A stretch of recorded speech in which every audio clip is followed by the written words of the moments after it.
Hey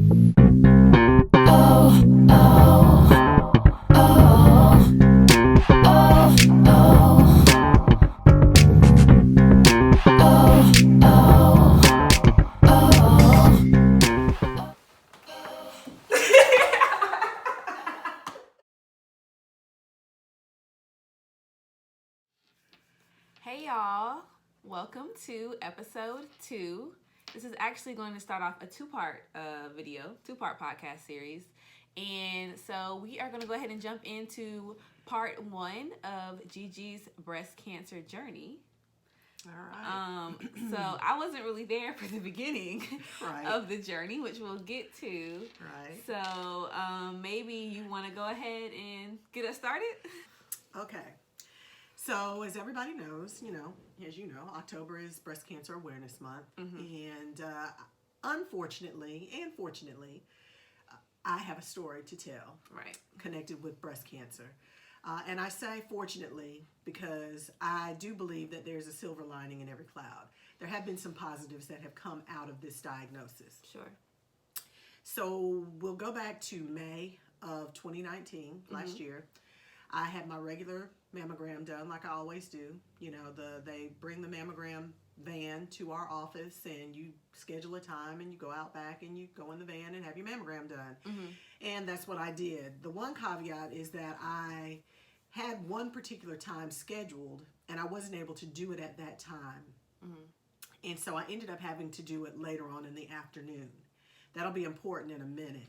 But so I didn't take the mammogram or have my mammogram done at the time that was originally scheduled. But I did get it done on that particular day and everything went as it normally does. You go in, you give them your insurance information, they send you to the back, you disrobe and you have your exam and then you leave. Usually in about 2 or 3 weeks, they send you a letter from the breast center saying that there were no abnormalities and they'll see you again in a year. And so that's what I was expecting. I didn't expect anything other than that because I wasn't having any particular problems or thoughts or reasons to believe that I might be affected in any way. And you had done this plenty of times before. Exactly, right? And I had done it many, many times before. So the next day, I remember vividly, I was at TJ Maxx shopping at lunchtime or, window shopping, basically just wasting time at lunch. And my phone rang, and I had the breast center's number programmed in my phone because I don't know why, I just did. And the call came up and it said it was from the breast cancer. So I'm thinking to myself, okay, why are they calling me? They must be calling because they think I missed my appointment. Because remember I said I was supposed to go at 10, I ended up going at 2. And somehow in their records, they must have saw me as a no-show at 10 or something. So I'm thinking, they're just calling because they think I missed my appointment. I didn't miss my appointment. This is, And I pick up the phone, and the young lady says, good afternoon. My name is Terry. I'm from the breast center, and I am calling because we saw something on your scan that was done yesterday. Not sure what it is. Probably nothing, but we just want to redo it just to be safe. She was very calm about it, so I was very calm about it. There was no reason for me to be alarmed. I thought, okay, sure, I can do that. When can I come do it? And she said, well, we have an appointment available in about 45 minutes if you can make it then. So I said, well, let me check with my boss, make sure it's okay to come. And so I called my boss, tell him, hey, they saw something, they want me to come down. He says, oh, yeah, go take care of it. I go down by myself because, again, I'm not thinking that there's any issues. So I go down there by myself and I get there and Terry logs me in and everything and they call me to the back. I disrobe and the tech that's doing the exam says to me, don't put your clothes back on when we're done because you're in this room with the radiation or whatever. They do the exam and then they sit you in this little room. Normally they say, just go ahead and get dressed, but don't leave the room. So if something comes up, I guess they normally just would have you undress again. And basically it's just taking your top off. But she said, don't get dressed. Just sit tight. We're going to read it immediately. And, then you'll be able to go. So I said, okay. So I sit in the room waiting and she comes back in and she says, we're going to need to do a diagnostic mammogram now because we see something, and I'm really not sure on what that is. So the diagnostic will give us a clearer, image or whatever. Mm-hmm. And I should mention that I had the 3D mammogram done. This is the first year I had the 3D done. I'd always had the regular mammograms done, which is, I guess, a 1D, So this is a 3D, so it gives them a better, I guess, picture of the entire breast and all of the tissue and everything. Mm-hmm. So she comes in, she says, okay, we see something diagnostic. We do diagnostic, she says, hold tight. So I hold tight again. She comes back in, she says, yeah, we're going to need to do an ultrasound, and the doctor's going to want to talk to you. So at this point, now I'm getting nervous because I'm like, okay, why does the doctor need to talk to me? And what do you see? Right. And I'm asking her, and of course, she's a technician, and she can't tell me. She can't tell me what it is that she sees, even if she knows. I guess, she's not supposed to be the one to tell. Right. So she doesn't tell me anything, and I wait on the doctor. The doctor comes, or they sit me in another room. So they sit me in another room for the ultrasound because it's in a different part of the building. So they take me to that room. They sit me there. I'm waiting on the doctor to come in. And now I'm starting to freak out because this is the week of your graduation from law school. Right. That's the first thing. Right. So all kinds of things are going through my mind at this point. Like if something is wrong and they have to address it, I can't have it done this week because you graduate. And it's a 2-day graduation. And we were going up like on Thursday or Friday or whatever for this. Yeah, Friday, and for those Saturday that don't thing. know, I was going to a school that was not in our hometown, so everybody and I wasn't even living in the city where my school was anymore because I had moved somewhere else for an internship. So it was like a whole thing to organize and plan. And so meanwhile, I don't know that all this is happening. So I'm stressed out about stuff like that. Like, okay, do we have all the hotel rooms? What dress am I going to wear? Like, I'm calling her about this stuff that in comparison is nothing at all, but I have no idea. So right. You didn't know. So, I mean, you can't really react to stuff if you don't know, what I'm saying? So that was on me for that. But so I'm trying to remain as normal as possible. You know what I mean? I'm trying not to let on that there is anything going on. And so I'm sitting in this room in the dark by myself, and I'm praying because I'm just like, please, Lord, don't let anything be wrong, major. And there's a knock at the door, and the nurse says to me, can Terry come in and speak to you? And so I'm like, I'm crying, and I'm just like, I'm by myself. I'm sorry, you have the wrong room. I didn't come with anybody. I don't know a Terry. I'm here by myself. And so she says, well, Terry is the young lady that took your reservation for you to come down here, or made the appointment, not reservation, but made the appointment for you to come in today. And she just wanted to come in and speak with you for a minute. And so I thought, oh, okay. So, of course, in my mind, I'm thinking they want some more money because I came for one thing and I done had 3 or 4 tests done and they want another check. Right. So that's the first thing that came to my mind. But no, that's not what it was. So Terry comes in the room and she says to me, Miss Counsel, I don't know you. You and I don't know each other. I've never laid eyes on you before. But I was sitting there doing my job, and the Lord just kept saying to me that I needed to come in here and pray with you. And I thought, whoa. Because that's exactly what I needed in that moment. Was you didn't have anybody there. Yeah, I didn't have anybody there. I needed somebody there, and I needed some reassurance that this was going to be okay. And my faith is what I rely on in hard times. And so that was my reassurance that God is here with you. He's with you. You're going to be okay. There's an angel sitting right out there at that front desk, And so she came in, she prayed with me, and prayed for me, and you and the entire family and the whole situation. And that was a beautiful thing. And then the doctor did come in and they did the ultrasound, and he was trying to explain to me what he was seeing. Now, if you've ever had an ultrasound done, to me it's shades of gray. I can't decipher because I'm not a trained person to know what I'm looking at. But, he was showing me, did you see this little cluster of dots right here? And I was like, kind of, sure. Okay, I see them. And that's where the cancer was. And so he was saying at that particular point, they didn't know it was cancer, so he wasn't calling it cancer. But he was saying that cluster and the way that it's looking and the way that it's grouped can be an indication of cancer.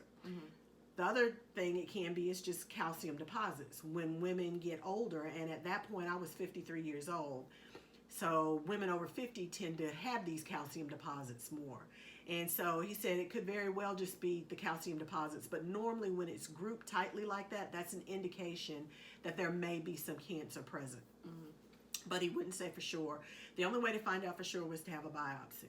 So I was like, can we do the biopsy today too? And of course they couldn't do the biopsy that quickly and get that scheduled that particular day. But we did go ahead and schedule it. And so we scheduled it for and I can't remember all of the days in detail as far as what day of the week it was, but I know that we were coming up. Your graduation, I believe, was a Friday and Saturday, or a Saturday and Sunday. No, it was a Sunday and a Monday. Yeah, it was weird. Yours was a Sunday and a Monday. So we were probably coming up on Saturday, maybe. Probably so, yeah. And so they scheduled the biopsy. I wanted it done as quickly as possible. The quickest they could do it was that Friday. So I got it done that Friday. So when I came up on Saturday for your graduation, I literally was still swollen and using ice packs on my breast because I had this needle poked in my right breast, 15 times. And so I'm, taking extra strength Tylenol and, doing all the stuff. And again, trying to remain as normal as possible because nobody knew who was there except for the only person that knew that was there was Darielle at that point. Your husband. My husband. I'm trying to think if Sharon and Brian knew. I don't think Sharon and Brian even knew at that point. And so her best friend. I'm sorry, yes, my best friend and her husband. And so Darielle was basically the only person there that knew what was going on. And so I went through your graduation and everything, and then I came back, and I, now have been had the biopsy. The results have come back, and it's confirmed that it's cancer. But to get a clear understanding of, they don't know what grade, what stage, or any of that kind of stuff. So to get a clearer picture of what this cancer is, they have to do an MRI. I'd never had an MRI done before either. And I've never had surgery before. I gave birth naturally. I had my tonsils out when I was 8, but I don't even remember that. Yeah. So I've never had any kind of major surgery done. So I was a little freaked out at the thought that I was going to have this lumpectomy done. But then after the MRI, they found another spot within the same breast that had cancer in it. So now I went from having to have a lumpectomy, which is just an outpatient procedure where they just remove the mass and stitch you up and you go home for a couple days, to having to have a single mastectomy. But then, because my sister had just been diagnosed 3 weeks prior, and I was going with her to her appointments and everything, and little did I know, again, the Lord was preparing me for my own journey. Right. But because she had been diagnosed 3 weeks earlier and she was under 50 at the time, they they recommended that we have genetic testing done. And so I had full genetic testing done, and it turned out that I carry a gene mutation, which is a indicator or predictor of breast cancer. And so because of that, they recommended that I go ahead and have both breasts removed, because it's likely, I don't know that they said highly likely, but it's likely that it will come back in the other breast because you are predisposed for this particular situation. And in addition to which, I didn't want to have to go through all of this again. So I was like, let's just get it done. I don't have kids to nurse.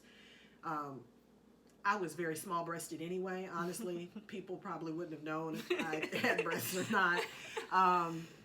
And so I went ahead and opted to have the double mastectomy. And so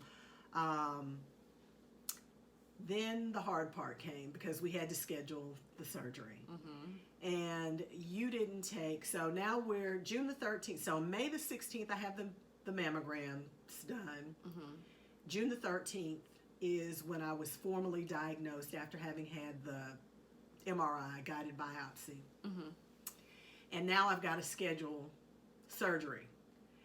You don't take the bar until July 30th and 31st. Yeah. So I'm telling everybody, so let's look at August, September time frame. And mind you, now this is kind of where I start to come in. This is going through her mind while she still has not told me right about any of this yet. So I'm still just thinking, I mean, I'm not thinking anything. I'm thinking that everything is fine. Right. So yeah. So, and you didn't want to tell me because you thought that it would impact me studying for the bar, which for people who don't know, the bar is the test that sort of is the culmination of your law school experience, and it's the barrier for your entry into being an attorney, entering the profession. Right. So for doctors, it's like, I guess your boards maybe. For teachers, it's like taking all of your praxis tests in one sitting. So it's a big deal. It's a big deal. Right. But that's why you didn't want to tell me. Yeah, because this was, I even had people say, well, it'll be okay. She can take it again. It's not just a one-time thing or whatever. And I'm like, no, you don't understand. This isn't like sitting a semester out in school. This is like her life. Her life cannot begin. She's been in law school for 3 years. This is the culmination of all of this hard work, all of the money invested, everything, time, energy, effort. And if she doesn't take this bar and pass it, she can't practice as an attorney. Yeah. And after all of that effort, I can't have her come home and be a Walmart greeter or something, so... So I guess then where my sort of part of the story starts is, I remember, so I'm studying for the bar. I'm studying, 10 hours a day, every day. I'm up here by myself, I live in Raleigh, which is about 3.5, 4 hours away from Columbia, depending on driving. And so I remember that I was really stressed out. And I was like trying to get people to come see me and be with me. So I'm calling my boyfriend, I'm calling my best friend, I'm calling my mom. I'm like, I am going to lose my mind up here. Like I'm by myself. I'm studying all day. I'm stressed out. So you were supposed to be coming up. So, cause I think by that point, Sam had come and gone. Yeah, we had a plan in place where between your daddy, your boyfriend, your best friend, and me, we had made a plan where we would each take a weekend and come up and be with you to take you away from studying and some normalcy and make sure you're eating and keeping some sanity. And so it really kind of hit at this time where I really, despite all the visits and stuff, I was really like, I started taking tests and getting my results back, practice tests, whatever, and I was feeling like I was not going to pass this test. I was freaking out. So it was your weekend to come, and that week, I remember I probably called you multiple times that week, just like in tears, like, I can't do this, all of that, and you were supposed to be coming up, and so, then I think our first conversation, you were like, well, Z, I think you said that you had something at the house, like that the air conditioning needed to be fixed or something like that, and so you were like, well, maybe you should just come down here instead. You can study from anywhere. All of my course was on my computer. It was virtual. So you're like, you can study from anywhere, and I'm like, I know I can, but this is my zone, so I'm like, I don't really know. Meanwhile, not knowing that you were just trying to get me down there. Right. And several times, when you called to talk to me to vent, I was having my own situation going on. I'm crying and freaking out over my situation and how this might impact you, and then I'd have to pull myself together. And I remember telling either Jackie or Sharon, because at this point, my best friend and her husband, your godparents, my best friend in Columbia, Jackie Lee, and her daughter, my boss, there are a few more people that are aware, and so everybody's checking on me and trying to keep it together. Now I'm worried about you. I'm worried about Daryl, because this is his wife going through this, and he didn't express his emotions. Everybody's trying to protect everybody is what it was. He's trying to protect me by not letting me see how worried he is. I'm trying to protect him by not freaking out, over every single little thing and thinking like my life is over, even though I had pretty much written my obituary at that point. I'm trying not to impact you. And I'm unknowingly, making it worse, because her whole fear was that this is already something difficult for me. The bar is already going to be something difficult for me to handle and do and get through it. And then I'm calling constantly like, I can't do it. And so she's like, there's no way. This is, in our past conversations, you're thinking like, there's no way I could tell her about this because she's already like she's stressed out out and freaked out. And So yeah, I'm calling, and again, I don't know. So I'm just like, every day I'm like, yeah, Mom, I'm not gonna pass. It's not gonna work. I don't know. I'll do something else with my life. Yeah, I'm trying to be, positive motivation for her and hold it together or whatever. But it's my weekend to come up there, and I'm just like, there's no way I can keep it together on the phone enough. I think, for her not to know anything is wrong.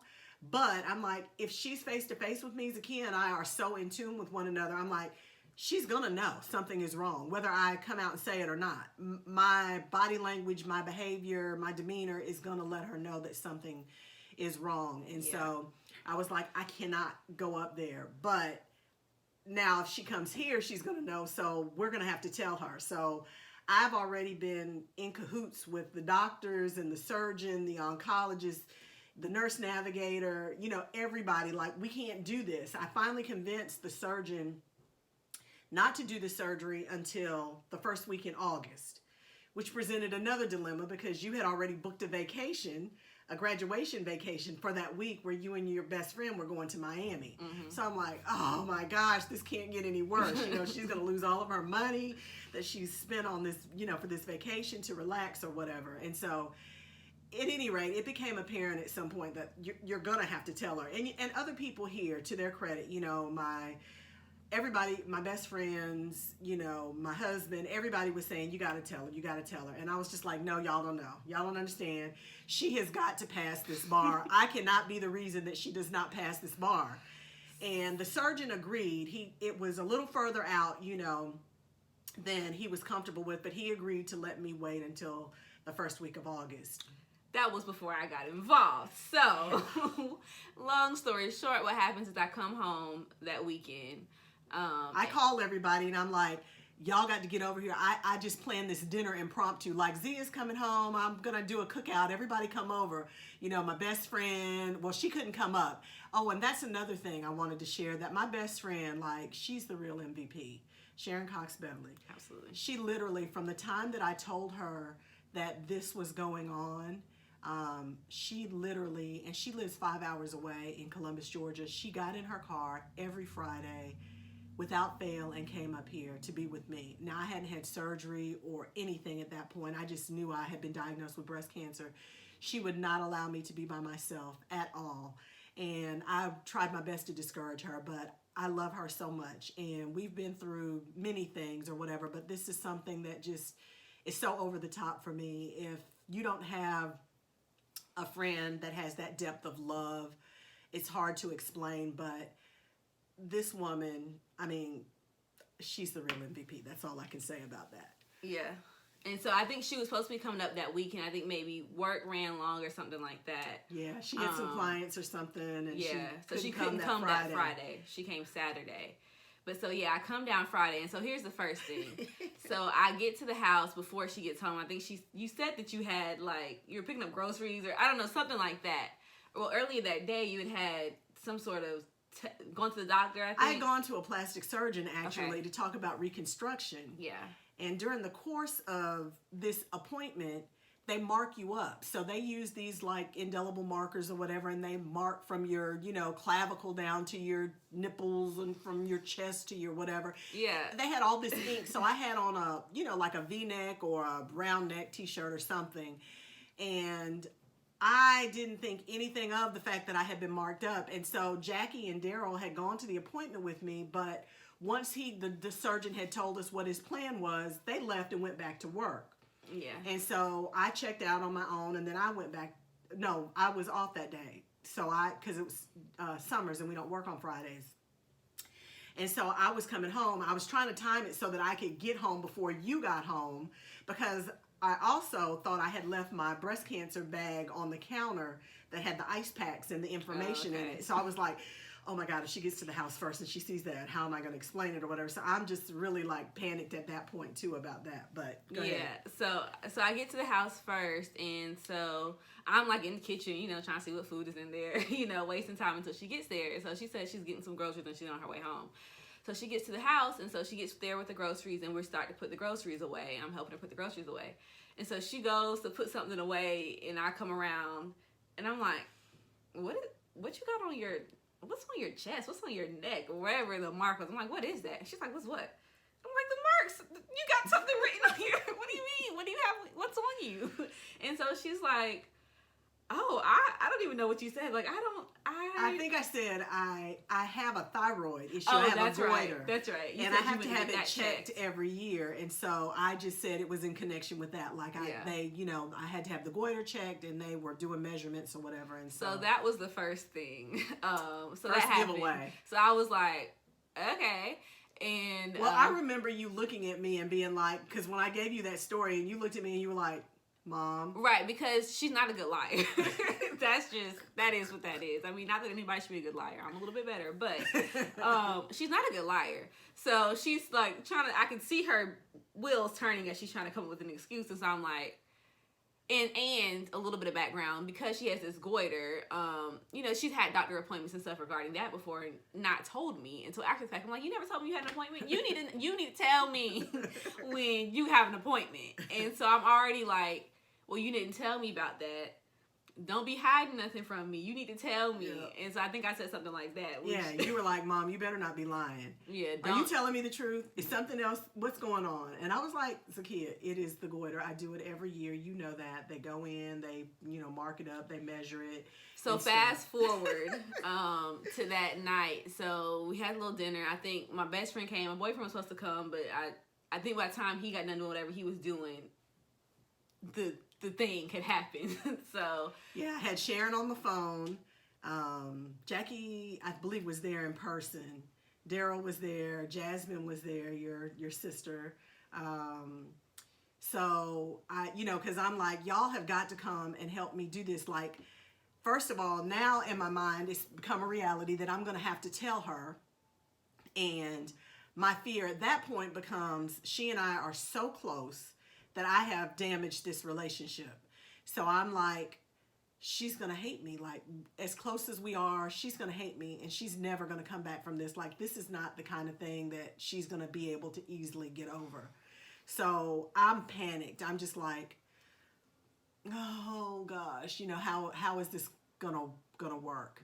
And so I'm like, everybody has to be here. Y'all all have to come over, and you have to help me, because she's going to lose her mind. I'm going to lose my mind. Yeah. Yeah. So we were having dinner. Everybody's sitting around. My wheels had been turning anyway, because I'm like, this is weird. Like, this is a weird dinner to have. It just came out of the blue. Yeah, all of a sudden we're just gonna all sit, and then like we literally like all sat at the dining room table and ate, which was weird, because normally, I mean, if we have people over, like we might sit there for a second and eat, but the TV's on, music is playing, whatever, people are moving around, and we were all like sitting at the table, which I was like, what's wrong with people? Like, I'm trying to relax. Like, I'm not studying for a couple hours. Like, what's going on? So yeah, we're all at the table, and so finally my mom is like, well, I brought you all here for a reason, and I have something to tell you all. And so at this point, I'm like, I'm not thinking anything that dramatic. I'm just like, I don't even know. I think I just thought you were joking. Like, honestly. I thought you were gonna say like you knew something. Like, I knew something was up. Well, I think it was kind of both. Yeah. I didn't think there was anything major going on, right. So I thought you might say like, we're going on vacation, or I don't know. Like, I thought there was something that you hadn't told me, but yeah. I also was like, because we've never had this experience where there's some like major life altering. We're having a family meeting about right. Whatever. So that's part one. And I think we're going to get into exactly how she told me and everything that's happened beyond that point in part two. So stay tuned. The saga continues. But again, at the end of both of these segments, I want to impress upon people the need to stay on top of your breast health. Make sure that you, as women and men, because men can get breast cancer as well, that you are doing breast self-exams on a regular basis. If you aren't familiar with your breasts and whatever, you have a spouse or significant other, that works too. Yeah. But make sure that you are checking for any abnormalities, and that could be in the way that they feel, the way that they look, the way that they act. If you are having any changes in your breast health, make sure that you follow it up. For women who are over 40, I believe the age is 40 that they recommend you begin mammograms. Please stay on top of your mammograms. Early detection is what saves lives. And the reason that I'm here today is because of that mammogram. That mammogram is the thing that allowed me to get my procedure done, to get my health taken care of, and to be on the road to recovery, and to be able to have a long and healthy and happy life. So we'll see you in part 2 for the rest of the story. Coming soon. Bye, y'all. Bye.